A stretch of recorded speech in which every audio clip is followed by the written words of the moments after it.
Bonjour tous et toutes, re-bienvenue. Welcome back to Flirting with 40. Today, we're going to read chapter 10 of Le Petit Prince in French. Allons-y.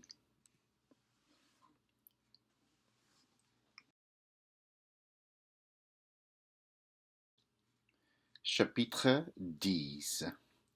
Il se trouvait dans la région des astéroïdes 325, 326, 327, 328, 329 et 330.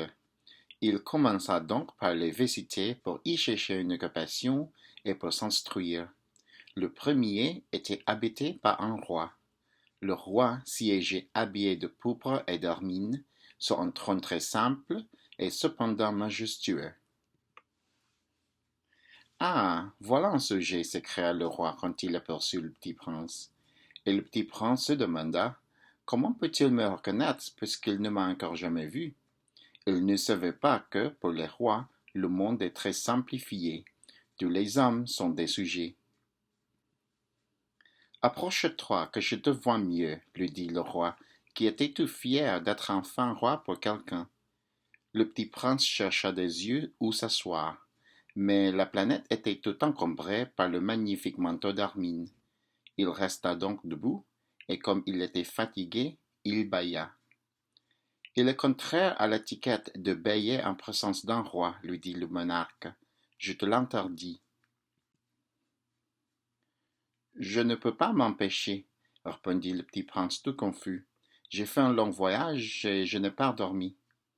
Alors, lui dit le roi, je t'ordonne de bâiller. Je n'ai vu personne bâiller depuis des années. Les bâillements sont pour moi des curiosités. Allons, bâille encore, c'est un autre. Ça m'intimide, je ne peux plus, fit le petit prince tout rougissant. Répondit le roi. Alors je t'ordonne tantôt de bâiller et tantôt de. Il bredouillait un peu et paraissait vexé, car le roi tenait essentiellement à ce que son autorité fût respectée. Il ne tolérait pas la désobéissance. C'était un monarque absolu, mais comme il était très bon, il donnait des ordres raisonnables. Si j'ordonnais, disait-il couramment, si j'ordonnais à un général de se changer en oiseau de mer, et si le général n'obéissait pas, ce ne serait pas la faute du général, ce serait ma faute. Puis-je m'asseoir s'enquit timidement le petit prince. Je t'ordonne de t'asseoir, lui répondit le roi, qui ramena majestueusement un pan de son manteau d'hermine. Mais le petit prince s'étonnait. La planète était minuscule. Sur quoi le roi pouvait-il bien régner? Sire, lui dit-il, je vous demande pardon de vous interroger. Je t'ordonne de m'interroger, se hâta de dire le roi. Sire, sur quoi régnez-vous? Sur tout, répondit le roi avec une grande simplicité. Sur tout.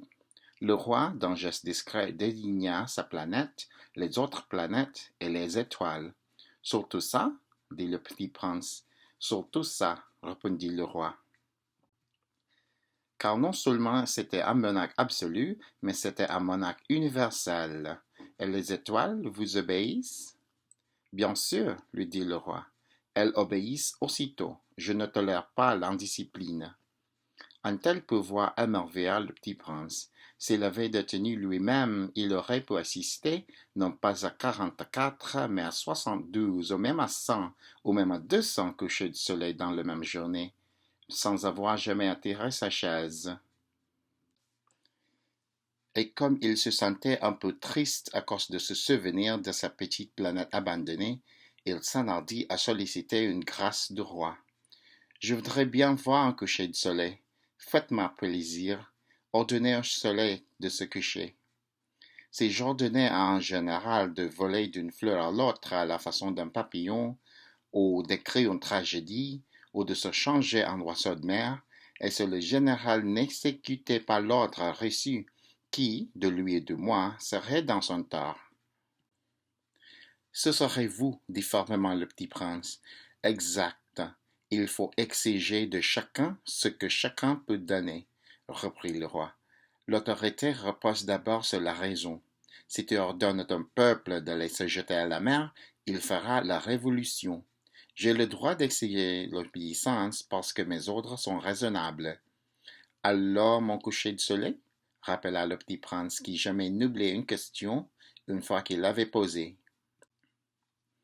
Ton coucher de soleil, tu l'auras, je l'exigerai, mais j'attendrai dans ma séance de gouvernement que les conditions soient favorables. Quand ça sera-t-il? S'informa le petit prince. Lui répondit le roi, qui consulta d'abord un gros calendrier. Ce sera ce sera ce soir vers 7h40, et tu verras comme je suis bien obéi. Le petit prince bâilla. Il regrettait son coucher de soleil manqué, et puis il s'ennuyait déjà un peu. Je n'ai plus rien à faire ici, dit-il au roi. Je vais repartir. Ne pars pas, répondit le roi, qui était si fier d'avoir un sujet. Ne pars pas, je te fais ministre. Ministre de quoi? De la justice. Mais il n'y a personne à juger. On ne sait pas, lui dit le roi. Je n'ai pas fait encore le tour de mon royaume.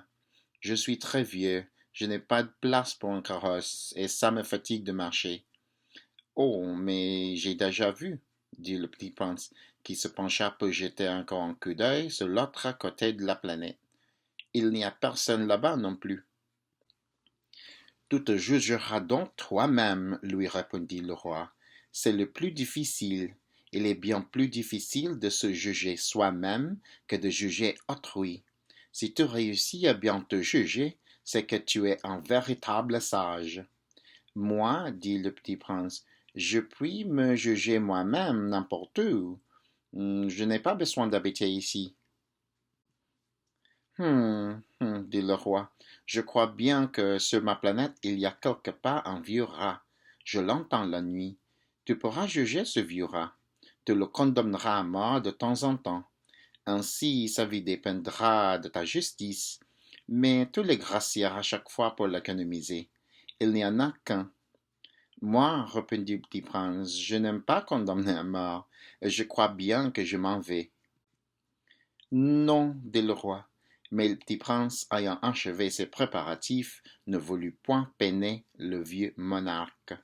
Si votre majesté désirait être obéie ponctuellement, elle pourrait me donner un ordre raisonnable. Elle pourrait m'ordonner, par exemple, de partir à 21 minutes. Il me semble que les conditions sont favorables. Le roi n'ayant rien répondu, le petit prince hésita d'abord, puis avec un soupir prit le départ. Je te fais mon ambassadeur, se hâta alors de crier le roi. Il avait un grand air d'autorité. Les grandes personnes sont bien étranges, se dit le petit prince en lui-même durant son voyage. Merci beaucoup pour avoir lu avec moi aujourd'hui et on se verra le prochain chapitre.